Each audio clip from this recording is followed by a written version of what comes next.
In today's show, we talked about Carlos Baleba and Elliot Anderson, two players that Manchester United want, two players that are very unlikely in the January window. But talking to Carlos Baleba, he's had another good game for Cameroon at AFCON. He clearly just hates Brighton because he's been very good at AFCON. But we're going to talk about some more, I'd say, realistic midfield targets potentially for January, some cheaper midfield targets in Ruben Neves and Kees Smit. We're going to talk about the latest on them and Manchester United's interest on what we know. Will Mainoo be staying now? What is the updates? And Romano has also spoken on the Zirkzee story because the Zirkzee deal is basically agreed, basically sorted. Terms are agreed.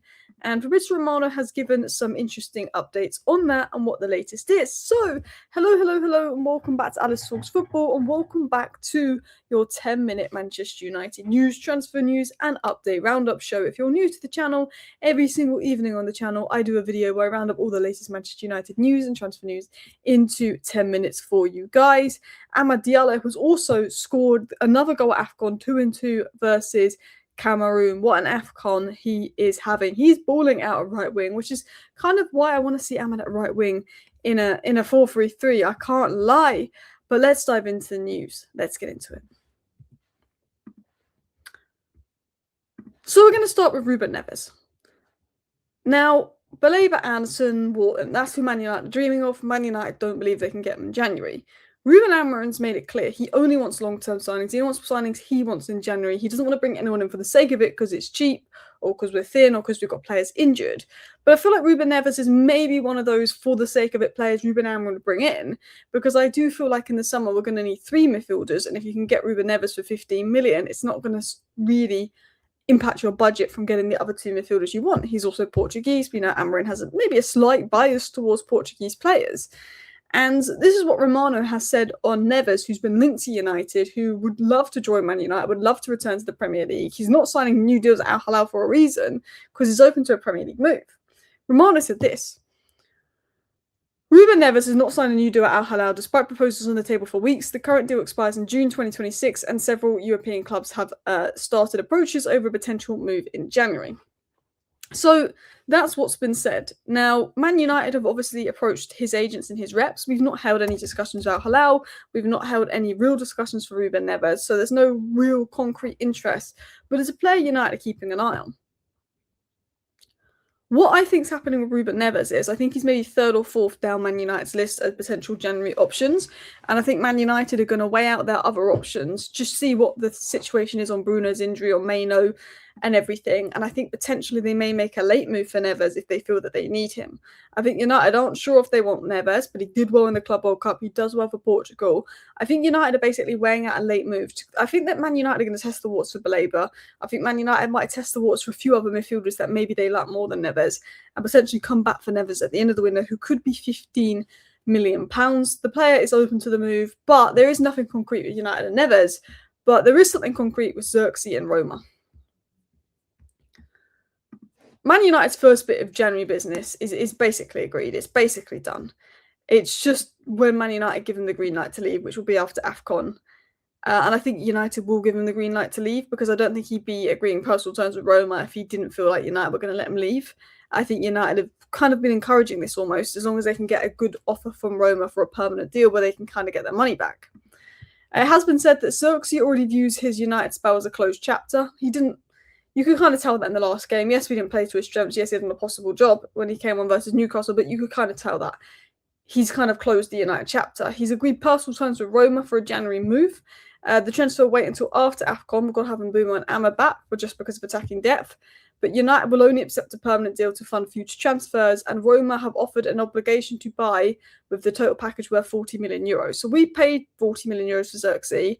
It's a loan with an obligation to buy, which is €40 million, which means we're going to get our money back for Zirkzee. We've had him a year and a half, and we're going to get the exact money back for him, which I think is a good deal. Apparently, the obligation is on certain conditions, like Højlund's obligation to buy is if Napoli get Champions League football. Roma might have to finish in a certain position, or you might have to play a certain amount of games.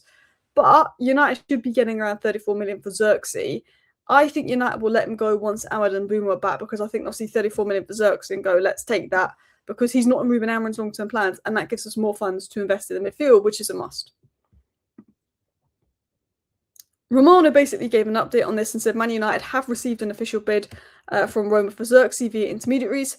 The loan is with a potential obligation to buy. Roma have an agreement with Zirkzee. He's ready to join them. It all depends on United. So this deal is basically done. Personal terms are agreed, confirmed by Romano. A bid is in, confirmed by Romano. It's a loan with a potential obligation to buy, so the obligation could depend on goals, minutes played, where Roma finish in the league. If the obligation to buy is 40 million euros, well, that's what we brought him for a year and a half ago. I see United accepting that.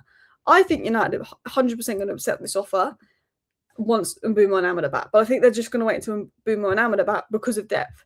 So I think Zirkzee is basically done. It looks like Zirkzee's the first bid of January business. Pretty much agreed, pretty much done. Terms are agreed. The bid is in. I think United will let him go. And United had 64 million to spend on Semenyo. They could be about to get 34 million for Zirkzee, 26 million for Rashford in the summer. I think 40 million for Højlund in the summer. Man United have money to buy two 100 million pound midfielders if that happens in the summer. And we're going to need 200 million midfielders in Baleba and Anderson, ideally. I don't think we'll get both. I think we'll get Baleba, but I still don't think we'll get Anderson. But United could look at other midfield targets. So this is not the first time we've been linked to Kees Smit. However, the price tag I don't like. United are interested, and they said Alkmaar midfielder Kees Smit. They will face competition from Newcastle, Madrid, Barcelona, and Dortmund. AZ will not sell in January. There was a feeling he could be available in January for £25 million. There was reports about it a month ago. Apparently not the case. The summer valuation is expected to be 52. I think the most they'd get from him is 40 million. Their record transfer is Reinders for 22. There was talk a month ago about him being 25 to 30 million. I think he's going to be 30 million, Kees Smit, to be honest. I don't think it'll be 52 million. I think that's a joke. I think Kees Smit is an unbelievable talent. He's fantastic on the ball. I think it'd be a fantastic signing for United as a third midfield option, because I still think we need two proven ready-made players, and he's a bit of a Euro. There's a good player there with great potential, but still, we want someone more ready-made. You look at Chelsea, they signed Garnacho and Gittins, they're on 29 points. They finished 4th last season. You look at Man United, we signed Cunha and Mbeumo, we're on 29 points, we finished 15th last season. We need proven ready-made impact. I think that's big. But I think him plus Elliot Anderson and Baleba would be a great midfield three additions in the summer. Barcelona won him, Real Madrid won him. I think he'll go Barcelona. There's a reason there's a lot of competition. He could be available. The only thing I don't want is Man United to sell Cobby for 50 million and bring in Kees Smit for 50 million. Then all of a sudden, in 2 years' time, Kees Smit isn't good enough and we want to spend 100 million to bring Cobby back. I don't want Kees Smit coming in because we're selling Cobby Mainoo. I'd rather find a role for Cobby Mainoo than spend 52 million on Kees Smit. But if Man United can get Kees Smit for a little bit less than that price tag, I'd be very happy about it because I think it's a fantastic midfielder. We've been linked to him before. We've had scouts watching him before. He's expected to be available in the summer. This is one to watch. This is 100% one to watch. This is a deal I'd like to happen, but for the right price. Let's continue on to the Mainoo news and onto the updates in regards to Bruno's injury. Mainoo hopes of a loan move are effectively over. Sources say Mainoo has started considering a permanent exit due to frustration over limited minutes. United do not want or need to sell Mainoo. Only a huge offer would be considered. Unless United sign Wharton, Anderson or Baleba in January, letting Mainoo leave would put Amad in an impossible position. Well, Amad doesn't use Mainoo, so maybe not. I feel for Mainoo because he should be getting more minutes than he's got this season. Whenever he's come off the bench, he's made an impact. And I think when we've got such big build-up issues that Mainoo fixes, but Agati comes on over him half the time, it's mad. The annoying thing is Mainoo would actually be playing. Mainoo would actually be getting minutes, and he's gone and got himself injured after what was a very bright cameo in his last game for us. It was a very bright cameo. It was a very bright game for us. But versus Bournemouth, but he's gone and got himself injured, which is annoying. Mainoo wants a loan for minutes. He wants to get back into the England World Cup squad. He believes he can get back into the England World Cup squad, which is fair, because he literally played in the Euros final, but he's not going to get back into the World Cup squad if he's at Man United, because Amorim's not going to play him. Amorim said you're competing with Bruno. He's not going to play with Bruno. I love Mainoo, but I 100% get why he wants a loan move. He's not getting the minutes at United. He would finally get the minutes and he's got injured, which is really annoying.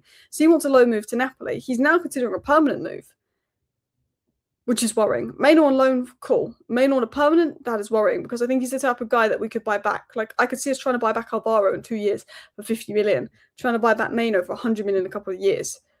Cobby Mainoo cannot go on a permanent. Cobby Mainoo is the future. Ruben Neves needs to build around Mainoo. I generally think he could be, not that he needs to build around Mainoo, but I generally think Mainoo in a midfield three with the right kind of players around him is a player worth building around. I'd be very upset if United sold Mainoo. There was a concern of, is he actually injured or is he leaving in January? Maybe a loan deal, he goes in January. I don't see a permanent happening. I'd be very sad if we sold him a permanent, but I'd like to see him get a loan because I want to see him get minutes. I want to see him get back in the England side. I think he's good enough. But yeah, I like Kees Smit, but I wouldn't want him to replace Mainoo. I'd like Mainoo to stay. Thank you for watching. Bye.